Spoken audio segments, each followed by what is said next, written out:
Kلودиو Konkaas auf die Bühne, damit er für uns seine Rede halten kann. Vielen lieben Dank.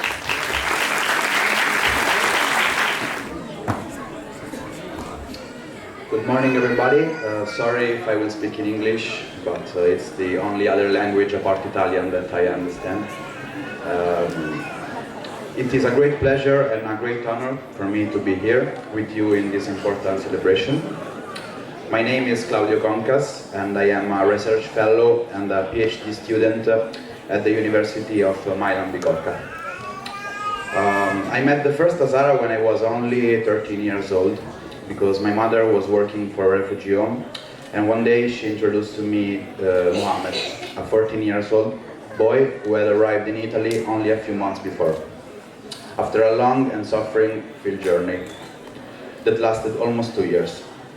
Mohammed had fled Afghanistan with his entire family when he was only 2 years old, and he had grown up in Iran.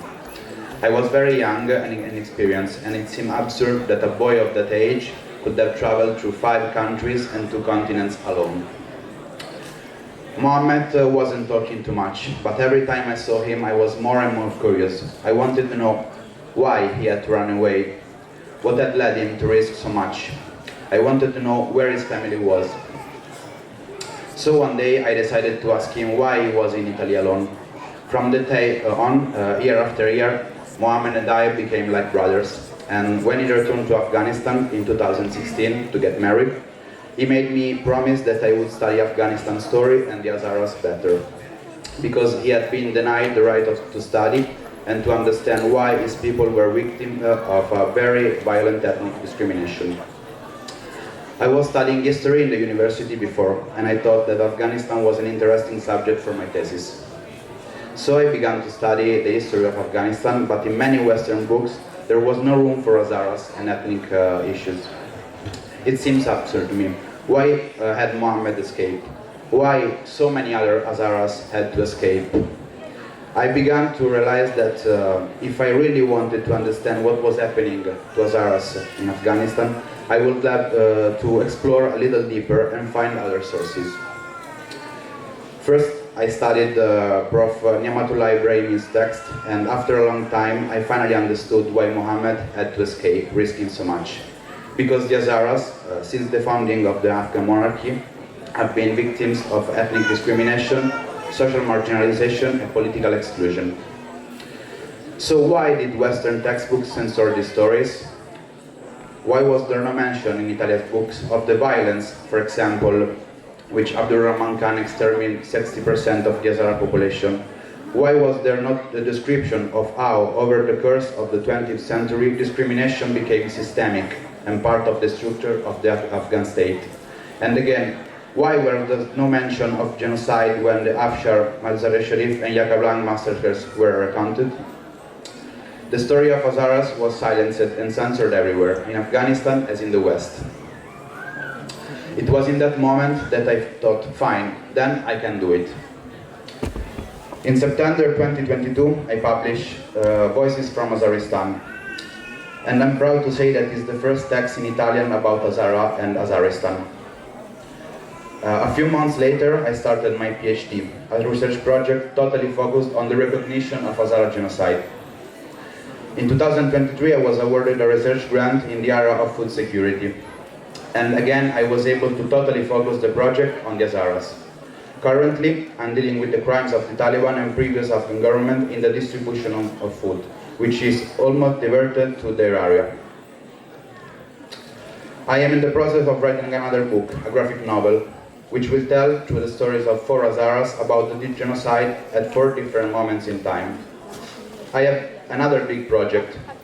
I would like to be able to study the figure of Bab Mazari in depth and write a biography of him, to let the world know that the image of Afghanistan is not that of the Taliban, but rather that there was a revolutionary leader who spoke of gender equality and free education for all.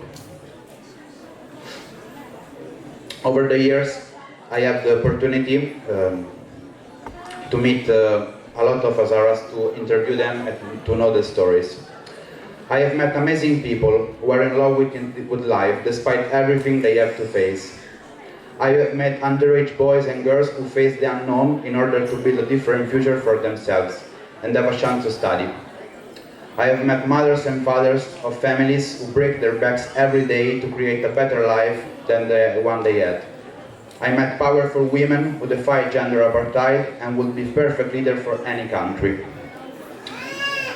I met very sweet children whenever I was a guest in their home, would share what little food they had with me to make me feel at home, to make me feel like one of them.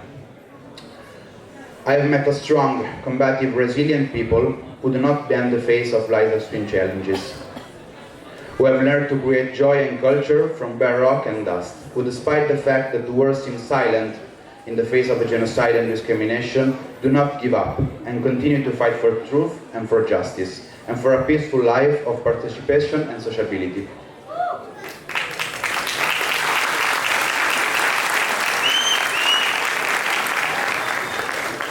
When I started studying this topic, I just wanted to have something to write for my thesis. But today, I can say that making a contribution to the recognition of Hazara genocide has become a mission for me.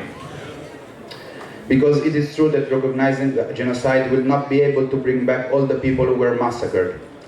It is true that the perpetrators, in many cases, will go unpunished. But you Hazaras deserve justice and truth. You deserve the world to recognize your historical event and to work to ensure that it never happens again. For what little it may be worth, I promise you that I will never stop contributing and that in me you will always have an ally, but most of all, a friend.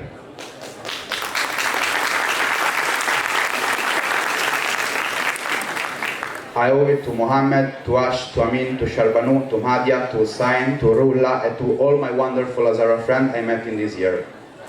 I conclude with one last sentence, which I tend to repeat every time I have a chance to speak among you. As Baba Mazari said, being Hazara is not a crime. In fact, I firmly believe it's a great, great honor. Thank you very much.